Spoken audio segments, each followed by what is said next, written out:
Hello everyone, welcome to Acad Grow. और आज जो हमारा लेक्चर है वो है लेक्चर 5। इसमें आवेशी संधारित्र की स्थितिज ऊर्जा और संधारित्र की प्लेटों के बीच में ऊर्जा घनत्व के बारे में डिस्कस करेंगे।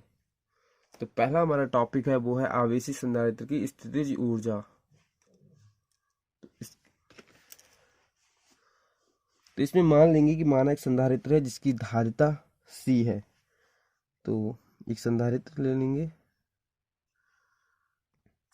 संधारित्र की जो धारिता है वो C है और इनके बीच की दूरी है वो D है।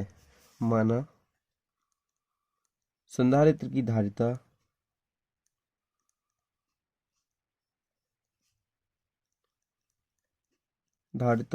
C है और मानेंगे माना संधारित्र को आवेशित करने के लिए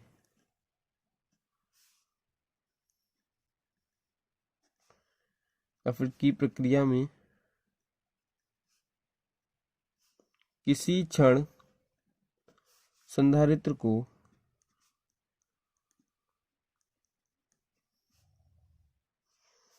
या फिर किसी क्षण संधारित्र पर आवेश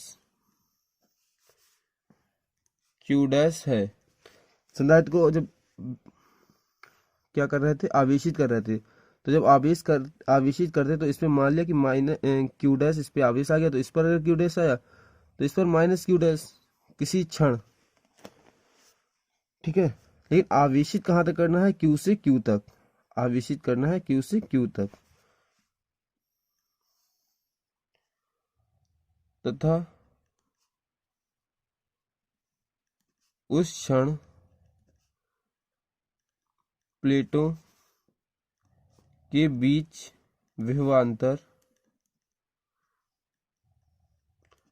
है। तो इस पर आवेश Q डैश मान रखा है, तो इस पर जो इन दोनों प्लेटों के बीच वैद्युत विभव है या विभवांतर, उसको मान लेंगे B डैश। तो B डैश बराबर Q डैश अपॉन C। संधारित्र की परिभाषा से एक सूत्र आता है C बराबर Q अपॉन B। तो उस हिसाब से B डैश जो संधारित्र की धारिता के बीच विभव होता है वो होता है B डैश बराबर Q dash upon C। C क्या है? संधारित्र की धारिता। इसको डाल देंगे समीकरण 1। फिर देखेंगे संधारित्र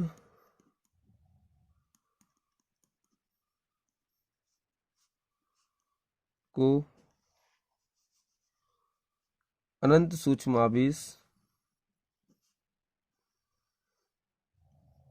आवेश DQ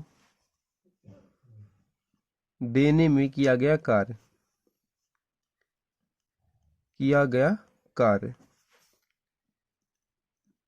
तो क्या होगा? W बराबर B cross DQ। B dash यहाँ पे है वैद्युत विभव, और वैद्युत विभव B डैश से दोनों प्लेटों के बीच जब आवेशित कर रहे थे और इस संधारित्र पर Q डैश आवेश आ गया, फिर और इसको DQ छोटा सा आवेश दिया, जिसके कारण कार्य हो गया B dash cross DQ। DQ आवेश के कारण जो कार्य होगा संधारित्र को आवेशित करने में वो निकाल लेंगे। तो समीकरण 1 से मान रखने पर तो आ जाएगा W बराबर Q डैश अपॉन C और इंटू DQ। और वरना इसको अगर Q डैश माना आवेश छोटे को, तो इसको भी मान लेंगे छोटा सा आवेश DQ डैश। तो देखेंगे W बराबर 1 अपॉन C, हो जाएगा Q डैश DQ डैश। फिर इसका होगा इंटीग्रेशन, ऐसा छोटा सा कार्य भी होगा ये, तो DW। फिर आएगी लिमिट। तो कहाँ से कहाँ तक करना है? 0, शुरू में आवेश जब नहीं था तब 0 होगा इस पे कार्य, और जब आवेशित कर दिया तो W कार्य हो गया। शुरू में जो आवेश होगा वो 0 होगा, बाद में Q तक देना है आवेश, टोटल आवेश होगा Q। अतः संधारित्र को Q तक आवेशित करना है।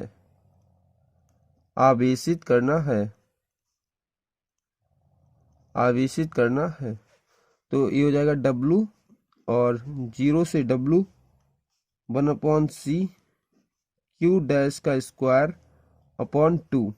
0 से Q।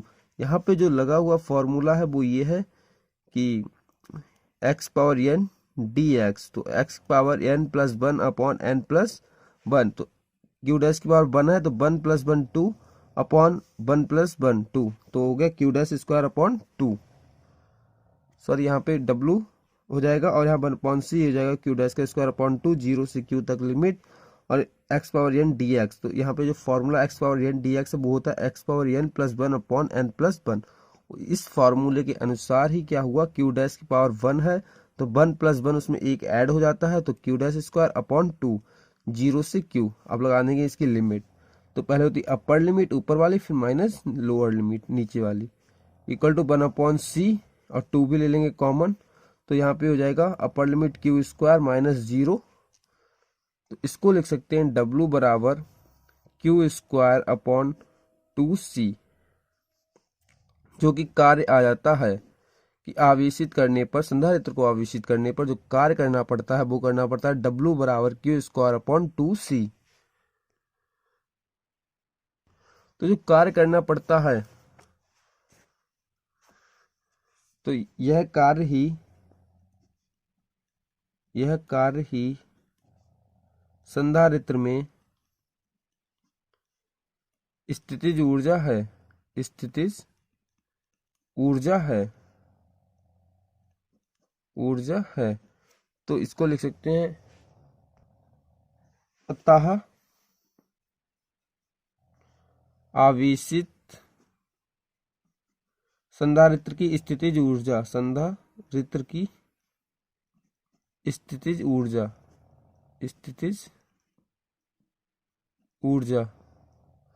तो ये हो जाएगी। तो संधारित्र को आवेशित करने में जो कार्य आया वो आया W बराबर 1/2 q स्क्वायर अपॉन c, और वही कार्य स्थितिज ऊर्जा के रूप में रूपांतरित हो जाता है, तो ये जाता है half q square upon c। तो ये एक फॉर्मूला आ जाता है। और यदि यहाँ पे मान लें, यदि आवेश q बराबर cb, जो कि अपने लोग जानते हैं, तो समीकरण में रखने पर तो ये आ जाएगा u बराबर हाफ cv का होल स्क्वायर अपॉन c, तो इसको लिख सकते हैं u बराबर हाफ cb स्क्वायर। तो आप यही फार्मूला बोल सकते हो, ये भी फार्मूला बोल सकते हो, और भी वैल्यू रख के c का मान q अपॉन b रख के भी और फार्मूला निकाल सकते हो, इससे या फिर इससे कोई भी एक आप याद भी कर सकते हो, या फिर ड्राइव किया वो भी सीख लो, उससे निकाल सकते हैं। तो जो अगला अपना कॉन्सेप्ट है वो है आवेशी समांतर प्लेट संधारित्र की प्लेटों के बीच वैद्युत क्षेत्र में ऊर्जा घनत्व। तो इसको डिस्कस करेंगे कि कोई भी समांतर प्लेट संधारित्र है,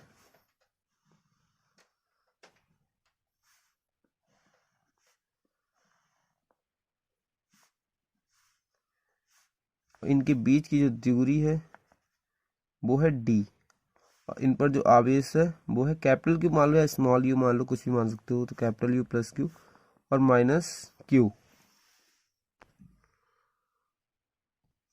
और इनकी प्लेटों का जो क्षेत्रफल है वो मानेंगे a, क्षेत्रफल वाली प्लेट, क्षेत्रफल प्लेटों का जो है। तो अतः समांतर प्लेट संधारित्र की धारिता, तो ये हो जाएगी C बराबर epsilon not A upon D, जो कि अपने लोग ड्राइव कर चुके हैं, एप्सिलॉन नॉट अपॉन डी। तो C का जो मात्रक हो जाएगा, यूनिट हो जाएगी, एक तो होता है कूलम अपॉन वोल्ट, या फिर बोल सकते हो फैरेड, भी होती है यूनिट। तो ये अभी जो ड्राइव किया फॉर्मूला U बराबर हाफ CV स्क्वायर, जी क्या है, संधारित्र में संचित ऊर्जा, स्थितिज ऊर्जा, संधारित्र में संचित स्थितिज ऊर्जा, जो कि संधारित्र को आवेशित करने पे मिलती है, क्योंकि जो कार्य करना पड़ता है वो स्थितिज ऊर्जा के रूप में रूपांतरित हो जाता है, वो आती है U=12 CV²। तो अतः या फिर माना संधारित्र की प्लेटों के बीच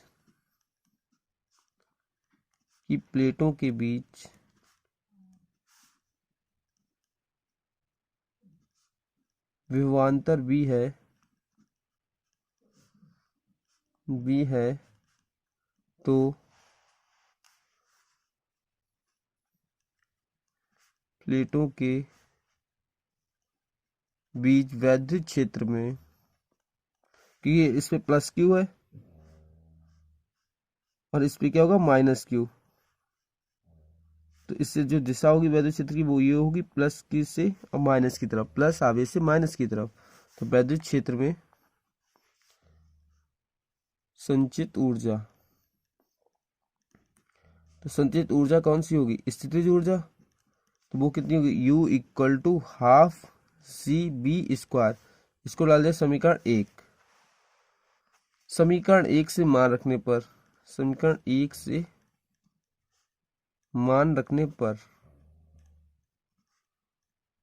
समीकरण 1 से अगर मान रखेंगे तो आ जाएगा U=12 ε0A D/B²।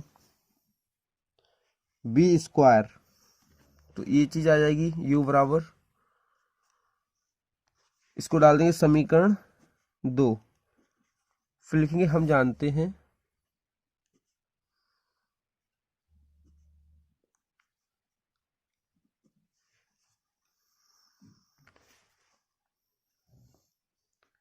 प्लेटों के बीच वैद्युत क्षेत्र की तीव्रता,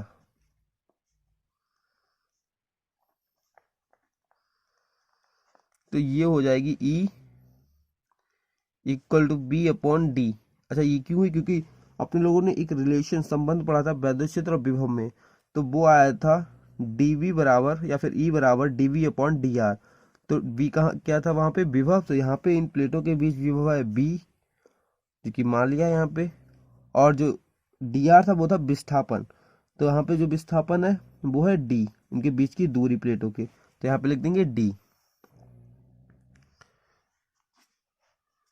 तो V बराबर ED आ जाएगा ED, इसको डाल देंगे समीकरण 3।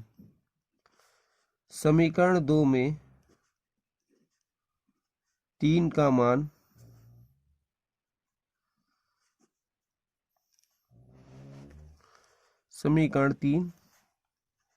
मान रखने पर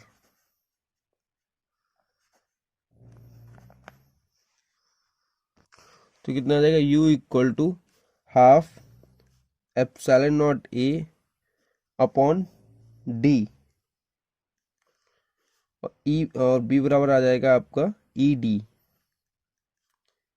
तो U बराबर 12 ε0A/D इंटू E²D²। तो ये हो जाएगा U बराबर 12 ε0A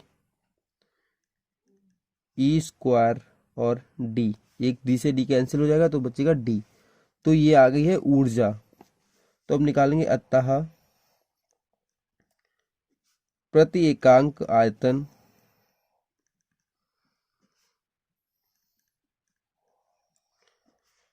की ऊर्जा, अर्थात क्योंकि इस एकांक ऊर्जा को ही बोलते हैं ऊर्जा घनत्व, तो इसे स्मॉल u से प्रदर्शित करते हैं, इक्वल टू ऊर्जा या फिर ऊर्जा अपॉन आयतन। तो प्लेटों के बीच आयतन क्या हो जाएगा, उनके बीच का जो विस्थापन है वो है D और क्षेत्रफल है A, तो आयतन कितना हो जाएगा A/D। और समीकरण इसको डाल देंगे 4। तो समीकरण 4 से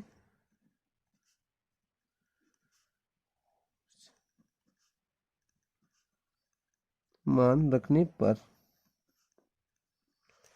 तो ये हो जाएगा U बराबर 12 ε0A E² D/D A D, तो ए से ए कैंसिल, डी से डी कैंसिल, तो यहाँ पे जो स्थितिज ऊर्जा घनत्व आ जाएगा वो आ जाएगा यू बराबर half epsilon naught e square.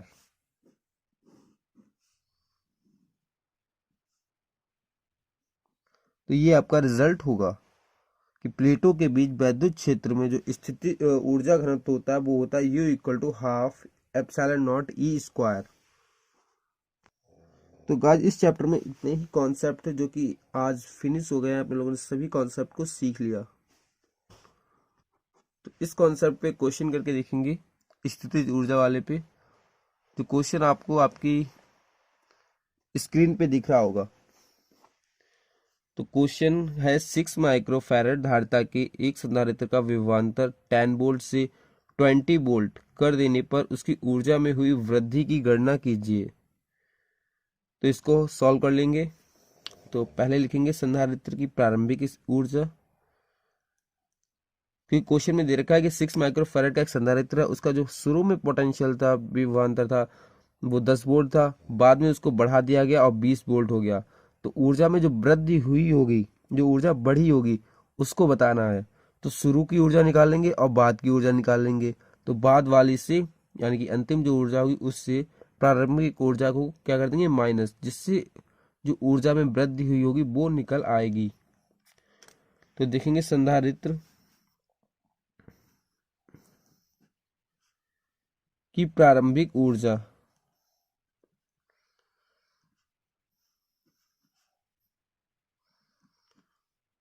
जो कि हो जाएगी U1 बराबर हाफ सी B1 स्क्वायर। तो यहाँ पे जो दिया है अपने लोगों को वो सी दिया है 6 माइक्रोफैरड क्रॉस 6 क्रॉस 10 की पावर -6 और B1 दे रखा है 10 का स्क्वायर। तो ये आपका आ जाएगा, 2 से कैंसिल कर दो तो 3 क्रॉस 10 -6 और +2 तो -4 क्या आ जाएगा जूल। इसी प्रकार संधारित्र की अंतिम ऊर्जा निकाल लेंगे। संधारित्र अंतिम ऊर्जा, तो अंतिम ऊर्जा हो जाएगी U2 बराबर हाफ सी B2 का स्क्वायर। संधारित्र की धारिता में कोई भी परिवर्तन नहीं किया है, परिवर्तन किया है वैद्युत विभवांतर में। तो 6 क्रॉस 10 की पावर -6 इसका रहेगा और ये कर दिया 20 का स्क्वायर, क्योंकि 20 वोल्ट कर दी है बाद में। तो ये हो जाएगा 3 और 3 ये आ जाएगा 400, तो हो जाएगा 6 12 क्रॉस 10 की पावर -4 जूल। अब इसकी कैलकुलेशन करोगे तो इतना आ जाएगा 12 क्रॉस 10 की पावर -4, ये 400 होगा 10 का स्क्वायर और तो 10 की पावर -6 और स्क्वायर तो 10 की पावर -4 और 4 ये 2 का स्क्वायर हो जाएगा 4 और 4 3 12। तो अतः ऊर्जा में वृद्धि तो कितनी होगी U डेल्टा U, इसे बोल देंगे U2 - U1।